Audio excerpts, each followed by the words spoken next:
تازہ ترین صورتحال میں آپ کے سامنے رکھنے جا رہا ہوں. بڑی خبر، اندر کی خبر دے رہا ہوں. پچھلے 24 گھنٹے میں کشمیر سے لے کے بلوچستان تک پاکستان کے اندر جو آگ لگی ہے، اور اگلے 24 گھنٹے میں جو دریا خون کے بہانے کا یہاں پہ جو بہانے بنائے جا رہے ہیں اور اس کے لیے جو ارادے کیے گئے ہیں، اس کی تفصیلات میں آپ کو بتانا چاہتا ہوں. آج کی اہم ترین خبروں میں ایک تو آزاد کشمیر کی بدلتی ہوئی صورتحال آپ کے سامنے رکھیں گے. دل خراش خبریں آ رہی ہیں. فجر کے وقت کے آگے پیچھے سیدھی فائرنگ شروع کر دی گئی ہے. لاکھوں لوگ اس وقت راولاکوٹ میں موجود ہیں اور ان پر شیلنگ اور فائرنگ ہو رہی ہے. یہ کیا قیامت برپا کی جا رہی ہے؟ یقین کریں کہ حقیقتاً میرے پاس بالکل لفظ نہیں ہے کہ اس طرح بڑا سانحہ پاکستان میں کہ اس کو بندہ کس طرح بیان کرے، کون لوگ ہیں، کون اس کو ہینڈل کر رہا ہے، کون اس کو دیکھ رہا ہے، سمجھ سے بالکل باہر ہے. تو بڑی نازک صورتحال ہے. اب دعا کریں، اللہ خیر کرے کہ ان مذاکرات سے کچھ نکلے نتیجہ، کچھ چیزیں آگے بڑھیں، کچھ تحمل کا مظاہرہ ہو. پاکستان کا جو اس وقت میڈیا ہے اس میں واضح طور کے اوپر پتہ چل رہا ہے کہ غیرت کے ساتھ ساتھ صحافت بھی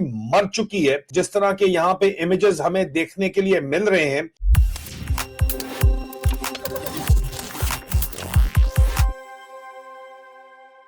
نمسکار دوستوں، تازہ خبر کے ایک اور نئے ویڈیو پر آپ سبھی کا پھر سے سواگت ہے. دوستوں، آج دیکھیے پی او کے تازہ حالات پر خود کشمیری کیا کہہ رہے ہیں، جو پاکستان کی مین سٹریم میڈیا دنیا سے چھپا رہی ہے. آخر زمین پر سچ کیا ہے، وہاں کے لوگ کیا محسوس کر رہے ہیں، اور کیوں ان کی آواز دنیا تک نہیں پہنچ رہی؟ ان سبھی سوالوں کے جواب جاننے کے لیے ویڈیو کو انت تک ضرور دیکھیے گا. اور ہاں، اس ویڈیو کو زیادہ سے زیادہ دوستوں کے ساتھ شیئر کیجیے تاکہ کشمیریوں کی آواز ادھک سے ادھک لوگوں تک پہنچ سکے. آپ کی اس مدے پر کیا رائے ہے، ہمیں کامنٹ میں ضرور بتائیے. ایسی ہی دھماکے دار، تازہ اور دلچسپ خبروں کے لیے ہمارے چینل کو سبسکرائب کرنا بالکل نہ بھولیں. پھر ملیں گی اگلی ویڈیو میں، تب تک کے لیے دھنیہ واد. جے ہند، جے بھارت. جو تفصیلات ہم تک پہنچی ہیں اس میں کشمیر سے ریلیٹڈ جو معاملات ہیں وہ تو آپ کو پتہ ہی ہیں، لیکن میں آپ کو جو تفصیل بتانے جا رہا ہوں وہ شاید اب تک آپ کو معلوم نہ ہو، کیونکہ پاکستان کے میڈیا نے یہ ٹھیکہ اٹھایا ہوا ہے کہ ان تمام خبروں کو چھپائے گا اور چھاپے گا صرف وہ. آج کی اہم ترین خبروں میں ایک تو آزاد کشمیر کی بدلتی ہوئی صورتحال آپ کے سامنے رکھیں گے. دل خراش خبریں آ رہی ہیں. فجر کے وقت کے آگے پیچھے سیدھی فائرنگ شروع کر دی گئی ہے. لاکھوں لوگ اس وقت راولاکوٹ میں موجود ہیں اور ان پر شیلنگ اور فائرنگ ہو رہی ہے. یہ بی بی سی رپورٹ کر رہا ہے. اب روکنے کی بات سمجھ آ گئی جو وہاں پر فائرنگ شروع ہو گئی ہے، اور اگر یہ واقعی وہاں پر اندھا دھند فائرنگ ہو رہی ہے اور انہوں نے مزید وہاں پر شہادتیں کر دی دونوں طرف کسی کی بھی، تو معاملات شاید اب مکمل ہاتھ سے نکلتے ہوئے نظر آ رہے ہیں. میرا خیال ہے ان کے منہ کو خون لگ گیا ہے. قتل عام کے ذریعے جس راولاکوٹ کو خاموش کروانے کی کوشش کی گئی تھی، اس وقت میں آپ کو بتا سکتا ہوں کہ وہاں لاکھوں لوگ جمع ہیں.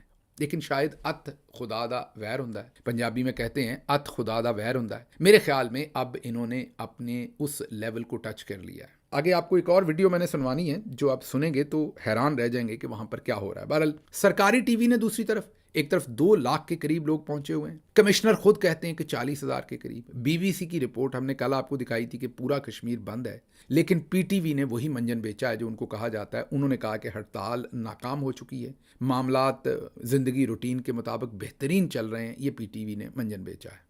انفارچونیٹلی پاکستان میں جب کوئی ٹریجڈی ہوئی ہے پی ٹی وی سے ایسے ہی جھوٹ بلوایا گیا. 1971 میں بھی جب مشرقی پاکستان کے اندر ٹریجڈی ہو رہی تھی تو ادھر اخباروں میں یہی لکھا جا رہا تھا کہ بس سب اچھا ہے، دودھ اور شہد کی نہریں بہہ رہی ہیں. یہ سب انڈین پروپیگنڈا ہے جو وہاں کے حالات کے بارے میں آپ کو بتایا جا رہا ہے. دوسری طرف ایک اور تشویشناک بات آئی ہے.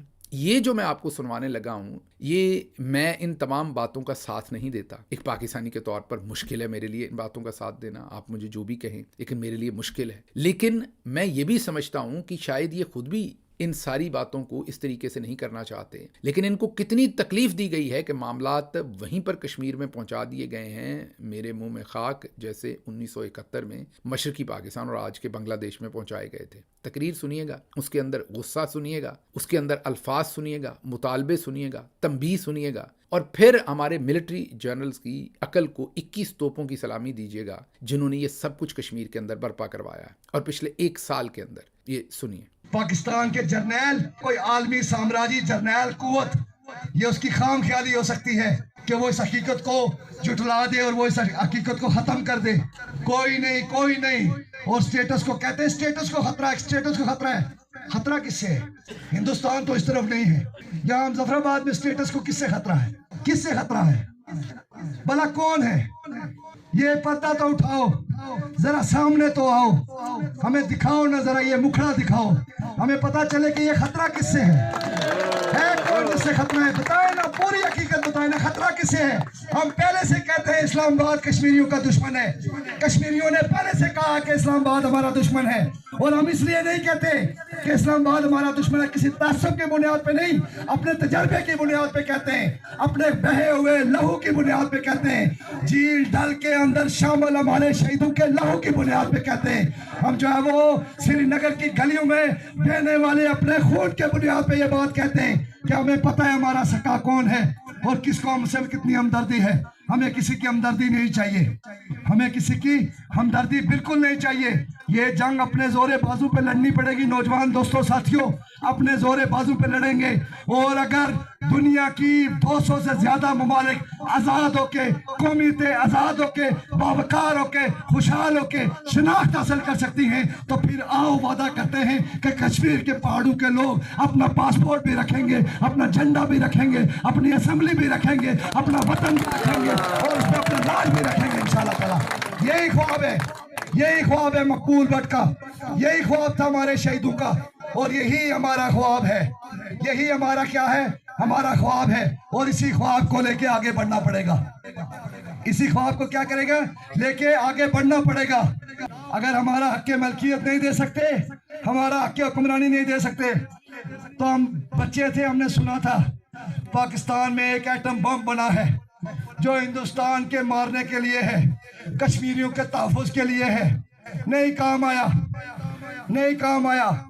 हक़ मलकियत हक़ हुक्मरानी नहीं दे सकते तो मार दो आज़ाद कश्मीर पे, ख़त्म कर दो एक ही बार।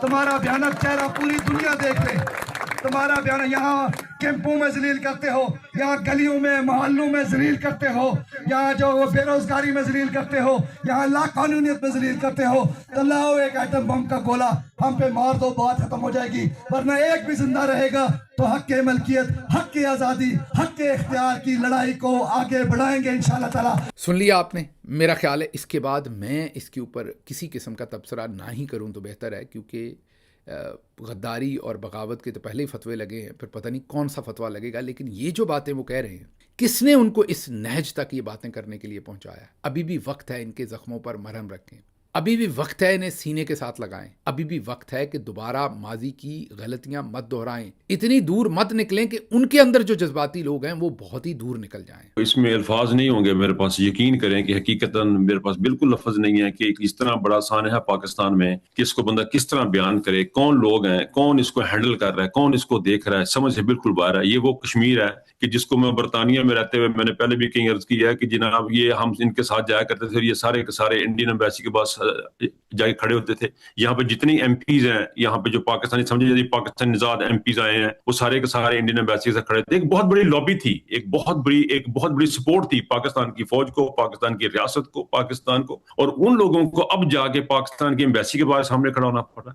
उन लोगों के लिए हम बैठे ये बात कर रहे हैं कि उन लोगों के ऊपर हमला कर दिया गया है। ये वो लोग हैं जो अपनी मर्जी से पाकिस्तान के साथ शामिल हुए, पाकिस्तान इंडिया के साथ लड़के, उन हिस्ट्री इनकी तारीख है, तारीख में चले जाएंगे, बहुत लंबा हो जाएगा। लेकिन ये बहुत दुख और अफसोस का मुकाम है, और ये इस बात को जाहिर करता है कि हमारे मुक़्तदरा जो हैं, जो हमारे जो डिसीजन मेकर्स हैं, वो कितने नालायक, कितने जाहल और कितने निकम्मे हैं कि जिनको सिर्फ वो 12 बंदे जो कभी भी कश्मीर में जाके नहीं रहे, वो हमेशा से लाहौर, कराची, इस्लामाबाद में रह रहे हैं, वो इनको ज्यादा प्यारे हैं। और जो कश्मीर जो लोग रह रहे हैं, जो वहां पे जो सेहत की सहूलियात मांगते हैं, जो अपना इस किस्म की रोजगार मांगते हैं, ज़रूरत जिंदगी मांगते हैं, उनके ऊपर इतनी चढ़ाई कर दी सिर्फ उनको बचाने के लिए। जो इनके पंजाब के अंदर लोग बैठे हुए हैं या वो इस्लामाबाद में बैठे हुए हैं, उनको बचा, मुझे तो ये लग रहा है कि उनको बचाने के लिए कि तुम्हारी सीटें हम हिफाजत करेंगे, हम बंदे मार देंगे, हमने 10,000 बंदा मार देना, तुम्हारी सीटें हमने रखनी है। ये इनका रवैया, ये इनका एटीट्यूड है। इस पे बहुत अफसोस है, मगर ये सरासर ज्यादती हो रही है, बड़ा जुल्म हो रहा है कश्मीरियों के साथ, उन कश्मीरियों के साथ जिन्होंने हमेशा से पाकिस्तान का साथ दिया। और इस कौम को जिस तादाद में लोग निकले हैं वकार, अनबिलीवेबल। मैं भी आपको बात करने से पहले जो लेटेस्ट मैंने जो तस्वीर देख रहा हूँ, वो मैं कहता हूँ ये पाकिस्तान पूरे के लिए सबक है कि इस तरह आप अपने हकूक के लिए खड़े होते हैं। वो गोलियां मार रहे हैं, मर रहे हैं, लेकिन आप फिर भी खड़े हैं। खैर, मेरा ये मतलब नहीं कि वो गोलियां चलाते रहे, ये मरते रहे, लेकिन ये गोलियां चलाने वाला जो बात आपने की है ना, ये बहुत ही खतरनाक ट्रेंड है। पाकिस्तान में एक नया आया है, वहां पर उन्होंने वो करेन वाली पार्टी थी, उनको भी मार दिया। फिर उन्होंने पीटीआई के जो निकले उनको भी गोलियां मार दी। तो ये सिलसिला जो है ना कश्मीर तक आ गया। मेरा ख्याल है ये बहुत ही भोंडा तरीका है जो ताकत का इस्तेमाल है। और देखिए अब हेलीकॉप्टर के गिरने की खबरें आ रही हैं। आप देखें कि जब हेलीकॉप्टर गिरने की खबरें आ रही हैं और साथ में सारा कुछ हो रहा है, तो आप देखिए मंजरनामा कैसे क्रिएट होता है कि जिस तरह बहुत बड़ी तबाही हमारे सामने खड़ी है। ये हेलीकॉप्टरों को ले लेके वहां पे क्यों घूम रहे? डराने के लिए लोगों को कि हम ऊपर से गोलियां चलाएंगे या बम मारेंगे। तो ये सूरत हाल बहुत खतरनाक है, बहुत ही खतरनाक सूरत हाल है। और ये कत्ल गारत गर्दी वाला जो सिलसिला नया इन्होंने पाकिस्तान में इंट्रोड्यूस कराया है, ये तो बहुत ही अफसोसनाक कि इंसानियत सोच है। ये तो वार क्राइम में आता है, ये तो वार क्राइम है। ये तो इसको वार क्राइम में लिया जाएगा जो भी वहां पे करवा रहा है। कि ये हुकूमत जो है फाशिस्ट हुकूमत है। ये हुकूमत जो है ये इस किस्म की नहीं है कि इसके ऊपर किसी भी किस्म का भरोसा किया जा सके, या फंक्शनल कोई ऐसी स्टेट है जहां पे पाकिस्तान कंप्लीटली नॉन फंक्शनल हो चुका हुआ, कंप्लीटली सियासी तौर पे, इक्तिसादी तौर पे और कानूनी तौर पे। अच्छा, एक तरफ ये सोचें कि इन कश्मीरियों को गद्दार कहा जाता है, और दूसरी तरफ याद कीजिए वो फुटेज, वो टेप जिसमें शहबाज शरीफ और उनके चीफ सेक्रेटरी आपस में बात कर रहे हैं कि मरियम नवाज के जो दामाद हैं उन्होंने शुगर मिल के लिए मशीनरी इंडिया से मंगवाई है। इंडिया से हमारे मामलात बड़े ख़राब चल रहे हैं, ट्रेड बंद है। अगर डायरेक्टली मशीनरी आई तो यहाँ पर हुकूमत के लिए बड़ा मसला बन जाएगा, तो कोई वाया मीडिया निकालना पड़ेगा। शहबाज शरीफ अपने प्रिंसिपल सेक्रेटरी को कहते हैं कि वो हमारा दामाद है, बहुत अहम है, काम तो करना पड़ना है किसी न किसी तरह से। तो उस पर प्रिंसिपल सेक्रेटरी कह रहे हैं कि चले मैं देखता हूँ कोई वाया दुबई वगैरह ये लाते हैं। तो खुद ये सब कुछ इंडिया के साथ जंदाल से भी मिलें, पग्गें भी एक्सचेंज करें, आमों की पेटियां भी दें, साड़ियां भी एक्सचेंज करें, वहां से मशीनें भी मंगवाएं, वहां से लोगों को अपनी मिलों के अंदर काम करने के लिए भी मंगवाएं, और कश्मीरियों को और आम पाकिस्तानियों को गद्दार और बागी कहें। लख दी लानत है। एक काम सर कल मुझे मरियम साहबा ने व्हाट्सएप किया था, हमारा थोड़ा सा चैट हुआ था, वो बिल्कुल नहीं करने का सर, बहुत फ्लैक आया। क्या ये जो इनके दामाद है ना सर राहील, ये कोई वो मुझे दिया क्या है, उनका केस दिया, आप उसको देख लेना। सर मेरी बात सुने ना, उसका तरीका है, मुझे रात बात की थी, he's her son-in-law and very dear to her and rightly so करके लॉजिकली आप बैठ के उनको मिल के या ये मिलने के जी ये इश्यूज हैं, ये मेरे को तो दो काम होने बताया सर। एक उनका ग्रेड स्टेशन आधा आ गया हुआ इंडिया से प्लांट, वही है ना, ऐसा ही है सर। हाँ, नहीं तो बाकी आधा रह गया हुआ है। खत्म, bye bye, tata, goodbye, गया।